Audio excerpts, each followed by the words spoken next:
You wish your organization would promote you, but somehow it never happens. The promotions always seem to go to someone who is less talented, but does a better job of kissing up, of self-promotion. Well, I've recruited some seasonal professionals who have graciously agreed to share the secrets you need to know to improve your chances, the tips and strategies you can use to make sure you are a serious contender for that next opportunity. Make sure you stick around until the end when we discuss some surprising reasons some folks never get promoted and what you can do to make them disappear. So let's dive right in. Lynn, what skills and competencies are most sought after by employers considering candidates for promotion? Mary, when I was thinking specifically about the accounts payable AP profession, and that is one that used to be so centered on manual data entry. And so, anyone in that field who thinks, hey, as long as I'm, fast and accurate with my data entry or with my filing or, some of those traditional, perhaps outdated Mm-hmm. skills, that's just not, I don't think, going to cut it anymore when it No, comes to no, promotions. no. I've seen time and again, and I've also, had different discussions with family and friends who are HR people or upper management people. And what keeps coming up is the soft skills, Yeah. the ability for someone to have some critical thinking, to be able to converse with and draw in multiple departments, Mm-hmm. for some complex problem solving. It's communication, it's teamwork, all these things that I would say are harder to teach, Right. They but are. are in such need. We've got what bots now and Mm-hmm. artificial intelligence, AI, that we have to work better at being humans. Mm-hmm. That's still going to come up and be needed for workplace situations. And you know what, Lynn? Companies are not doing that much training on that stuff anymore. Well, right. And in fact, so that begs the question. Anyone listening to this might say, well, then how do I develop these soft Right. skills? And I would think it's, well, research on your own. We know Right. that, the internet's got anything you want out there. So Right. choose some reputable sources, find some help. I would take advantage of any writing courses or Mm-hmm. communication Right. courses that might be out there. And then I've known people, and I've been guilty of this myself in the past, who have a little note card that they keep near their computer, and it might be just little notes to yourself saying, okay, if blah blah blah comes up, know that you need to take a broad approach, for example. So if you're in accounts payable and you're faced with something, don't just look down the AP Right. centered Right. perspective. Think about the greater impact on other departments. So Right. you might just need those little cue cards to Right. maybe remind yourself, you need to broaden your perspective and look Right. beyond just your little part of the organization. So, Lynn, I also think, Lynn and I were chatting before we started taping this, but we don't know what answers each of us came up with, and we were wondering whether we'd have the same insights or not. And I have a little different insights Oh, here, good. although I think actually what you said is critical. But also, I think that companies now are looking for problem solvers, people who can affect change, who can look at a particular process and say, we need to change one, two, and three, but not just that we need to change one, two, and three. That's not that difficult sometimes to figure out, but can make recommendations as to how we're going to change it and then implement it.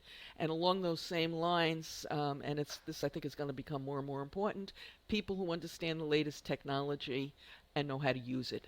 I'm not saying become an AI programmer or anything like that, but you do have to start to understand this. Absolutely. And but I think, well, I'll let you lead the questioning, but I did have a similar Yeah, message too. go ahead.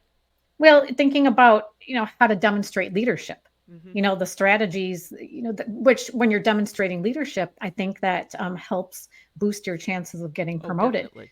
And so it's about identifying, one or more issues, things that especially the organization cares about, not just Mm-hmm. your own little pet Right, projects, but if you right, can identify something that could be improved on and you have a plan for how to do that, then that really, I think, can get capture the attention mm-hmm. of management. So So, oh, go ahead. No, Lynn, I was just going to say, Lynn is right. If you can demonstrate leadership, which is not always so easy, and so some suggestions that I have along that are we need to have good communication skills, which of course that's easier said than done. Already talked about good problem solving skills. You need to be adaptable because I think we're going to have to change and be flexible. Not my strong suit. I'm gonna be admit it. And this means continuous learning. And I know I always talk about continuous learning, but I think that's going to be more important than over the next few years. And even though people don't like to hear it, public speaking and networking, I think, are ways that you can demonstrate to your existing management leadership skills. Well, right. And public speaking doesn't have to be standing in front of an audience of 300 on a podium with bright lights. It's really about taking a lead, even in something as simple as a business meeting. Right, So if you have identified a problem as well as a solution, be the one to initiate a meeting, right. come prepared. Don't just have your ideas, but have it backed up with data, from the various organization sources or Right. systems, and take the lead in discussing it. And, along with public speaking, Mary, that facilitation aspect. Hmm. You don't want to deliver a monologue. You want to Right. engage others, hear their pain points, and just Hmm. try to bring it all together. Right. So, Lynn, sometimes you'll find yourself in a situation where no one's singing your praises. Either That your never boss, happens. No. either your boss doesn't realize that she should be doing it, or and I've run into this occasionally, and I know friends who have. They work for a dud who just refuses to help people who work for them. I've been lucky that really hasn't happened to me too much. One occasion that I can think of. So in that case, you have to promote yourself, which especially women, that's hard for women. It's hard for everybody. So do you have any strategies that you can suggest for this? Well, it's funny you bring up, the fact on being a woman. One of my first jobs out of college, I was told by a male boss that I didn't toot my own Right. horn enough. So he actually said, "You need to do that." Right. And actually, that really stuck with me, and I've tried to do it more over the years. But I think, well, there are a few ways. One, many organizations, a manager will have, whether it's weekly, monthly, one-on-one meetings with you, Hmm. to discuss Right. projects and what's going well. I think you can take the opportunity to say, "Hey, here's what I did that worked out well," or "Here's what I see." This is where you stand on your soapbox and Hmm. say, "Here's what I see as a problem. This is what I think we should do." But be sure that you are clear that you've given thought to things. You have had some successes. Bring those up. Hey, this project is done and it went well because I was able to do X, Y, Z. So take those opportunities. But again, be sincere about it. You don't want to self promote if what you're really doing is putting someone else down. Right. That's a So very good don't point. say, "Well, I just accomplished this because so and so has been sitting around at their desk and they wouldn't do the job." Right. That doesn't make you look good. No. No. So I was thinking about my career, and I remember at one point my whole group it was year end, and we'd managed to get everything done. And one of the other vice presidents wrote a letter. He sent me a letter, or he sent actually my boss a letter saying what a wonderful job I and my team had done, and which was great. And now looking back on that, he sent it. I said thank you, and that was the end of it. But I think I should have played up that testimonial, especially since he was not somebody who normally you would expect that to happen. So that was one thing. Also, I think sometimes when folks are not getting pushed forward, if you will, or promoted within their own department, there are things that they can do. So, for example, if there is a interdepartmental task force, or I know sometimes companies do United Way and they ask for a volunteer from each department. You want to volunteer and you want to get to know other people in other departments. Doesn't necessarily have to be people who are always at a higher level than you.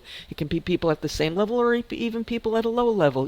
You need to meet all sorts of people and all sorts, so because they could know of an opportunity. And then I think sometimes your boss will be of the opinion, I don't know why, because this has happened to me a number of times, where they think you're happy with what you're doing, and you may be, but that doesn't mean you don't want to be promoted. So you need to, like maybe at your annual review, ask for opportunities. Say, make sure that people know that you want to be promoted. And also, and this is not so easy, periodically evaluate your own performance and try and be critical about it. I'm not saying knock yourself down, but you want to point out to yourself what you're doing. Oh yeah, everything you're saying, I'm having my thoughts are going all over the place here, Mary. I think on the note where you said ask for opportunities, Yeah. to do more or do other or unique things. Hmm. I think you also have to find them. Hmm. You don't just want to say to your boss, "Hey, I would like some different opportunities." I think you could say, "There's this conference coming up I'd really like to attend," or "I hear that we're having the United Way drive and I'd like to be a part of that." So, it goes both. You have to be really willing to just take the step forward because, people, as you already indicated, aren't always clear. What did you call them? A dud? You might have a Right. boss who's a dud. Yeah. And, your interest can just go on deaf ears. So you Right. have to be very clear and direct sometimes. Right. Yeah. Right. I know one of the first companies I worked for was the Equitable Life Assurance Society, and in there my job was whatever my job was, but also to promote the people who worked for me. I was responsible for, and then of course my boss was responsible for me, and it came as a big shock to me when I left there and I went to work at other companies to learn that that's not how it always worked. Okay, so you want to promote yourself, but you don't want to come across as a braggart. You don't want to be that, oh God, she's talking about herself again.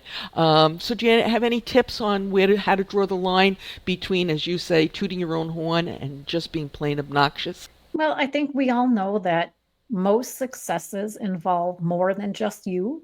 Hmm. And so when you have, say, been a part of or have been a leader in a certain project that's gone well, then take the initiative to email the other team members and basically outline, hey, everyone, thank you. So be gracious, thank the other people, note the successes that you've achieved by working together, and then copy your boss on that. Hmm. And then your boss sees that not only are you being gracious and you're giving credit to others, it's also demonstrating in a more subtle way you were a part of that team or you led that team Right. that resulted in these positive outcomes. I can't tell you, Lynn, because I've stepped back and observed other people, how much better it comes when somebody shares the credit than when they try and take it all themselves. Absolutely. Okay, and show some gratitude for. Yeah. Okay, now before we get to strategies for negotiating a promotion or a compensation increase, something that I was always interested in, by the way, for those who haven't seen or heard many of our 450 episodes on this channel, please subscribe. And I'd like to also give our guests 30 seconds to tell you what their organizations do. Well, thanks, Mary. So I am in the commercial card or the business to business payments arena. I started Recharged Education nearly 10 years ago. Imagine that. And I offer up a lot of education within the realm of payment strategies, commercial cards, P card programs, virtual cards.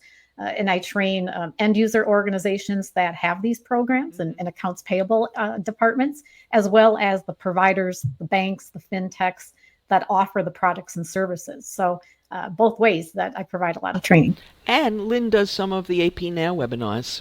So, Right. and Education, I think, is just, it's a passion. And you know what, Mary, that's another way to promote yourself. If you put yourself out there right. as an expert in your department Hmm. and you are willing to step up and train others, then that's another way to show your leadership and your value and possibly your promotion potential. So this is an area that I never was really very good at, in my personal opinion. So I'm interested to see what you guys have to say. Can you suggest any strategies for negotiating a promotion and compensation increase, especially considering the gender pay gap? I think it goes back to partly knowing in advance from your boss, the decision makers, what the expectations are. Be very clear. I had a friend of mine who is an upper level manager, and he was telling me how he has an employee who consistently rates herself very highly when it comes time to the annual performance reviews. And, he'll say to me, but to me, she's just doing her job. She is satisfactory. She's middle of the road. She's not doing anything extraordinary. She's doing what's expected of her. So I think, to avoid that type of disconnect, it's Right. very good to be clear on what your boss, your organization expects, and then how can you exceed those expectations. And so, to negotiate promotions or salaries, once you know what the expectations are, and once you know that you have done above and beyond Hmm. consistently, and to your point, you've maybe gotten some kudos from other departments, bring that all together to basically document your case as to why you are, worthy of a promotion or a salary increase. You might also want to research what the job is worth and document Right. it. Because, if you are doing a job that it generally pays 75,000 in your particular location, you're going to be hard pressed to try and get your company to raise you to 100 grand.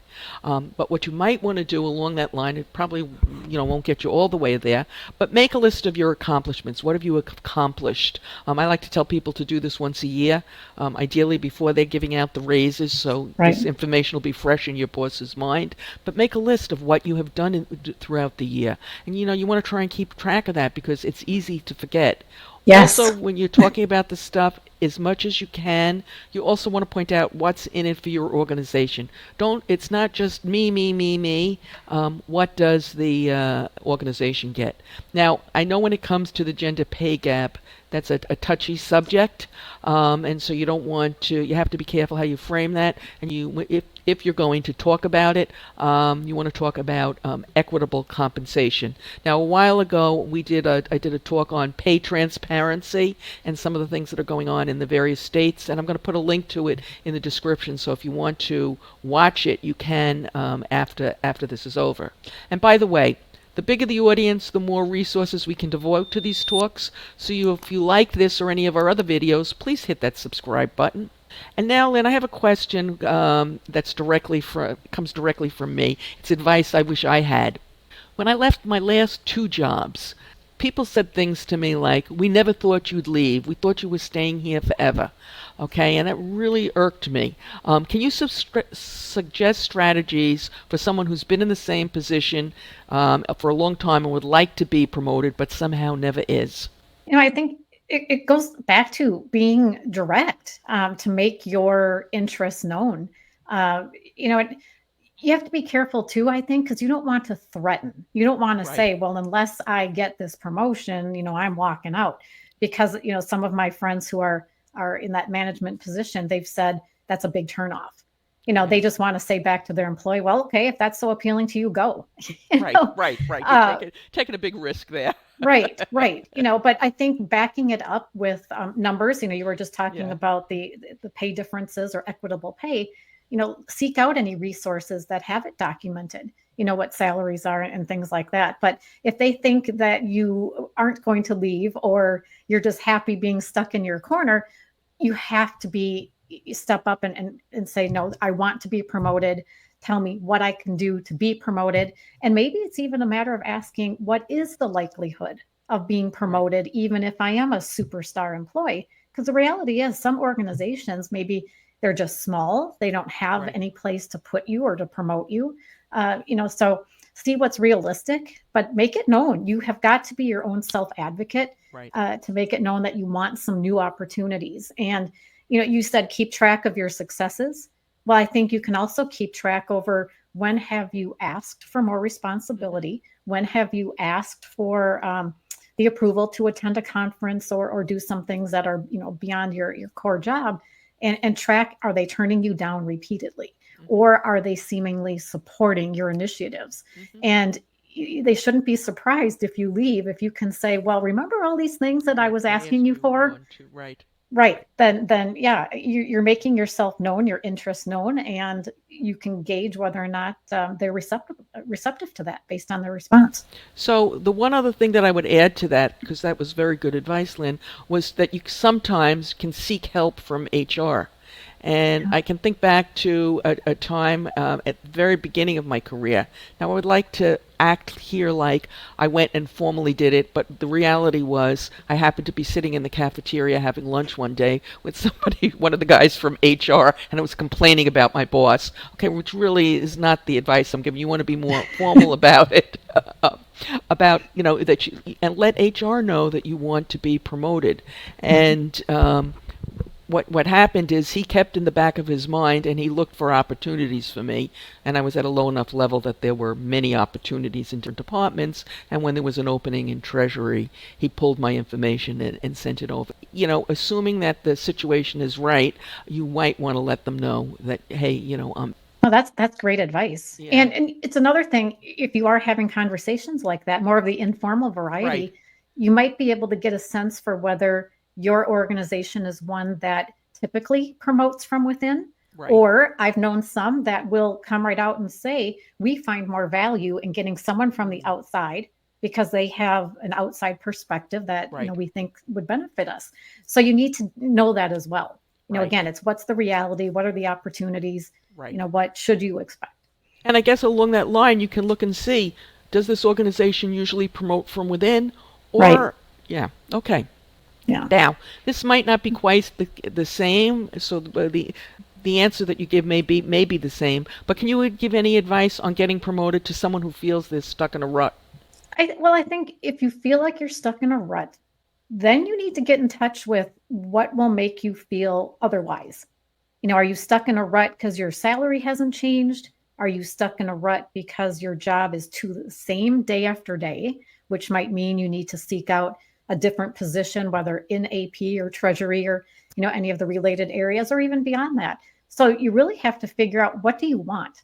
Do you want more challenges? Do you want more salary? Do you want to supervise people?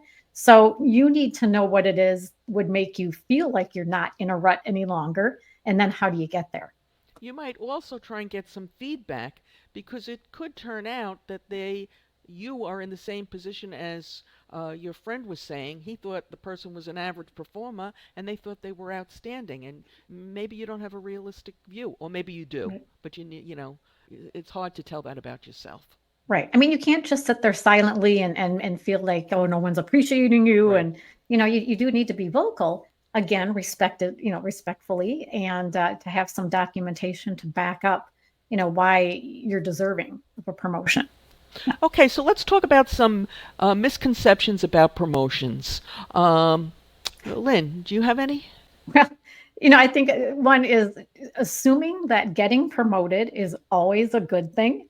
And I say that, well, Right. Yes. and again, here are my, dinner party conversations. I Right. gather friends and family and I start throwing out Yeah. questions like this. So Yes. I've gotten input from various people, and someone said, the more that I do well, the more responsibility they keep throwing at me.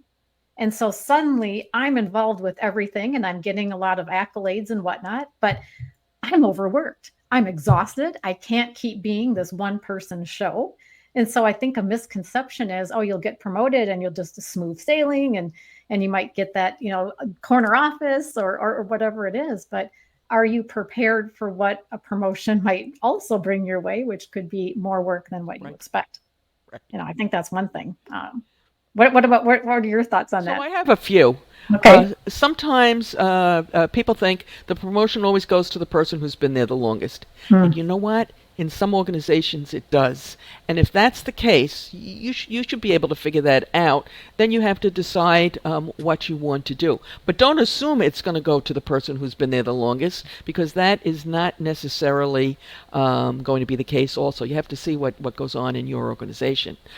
Then there are folks who say, all I have to do is do a good job, and they'll know I want to be promoted, so I don't have to do anything else. And don't assume that.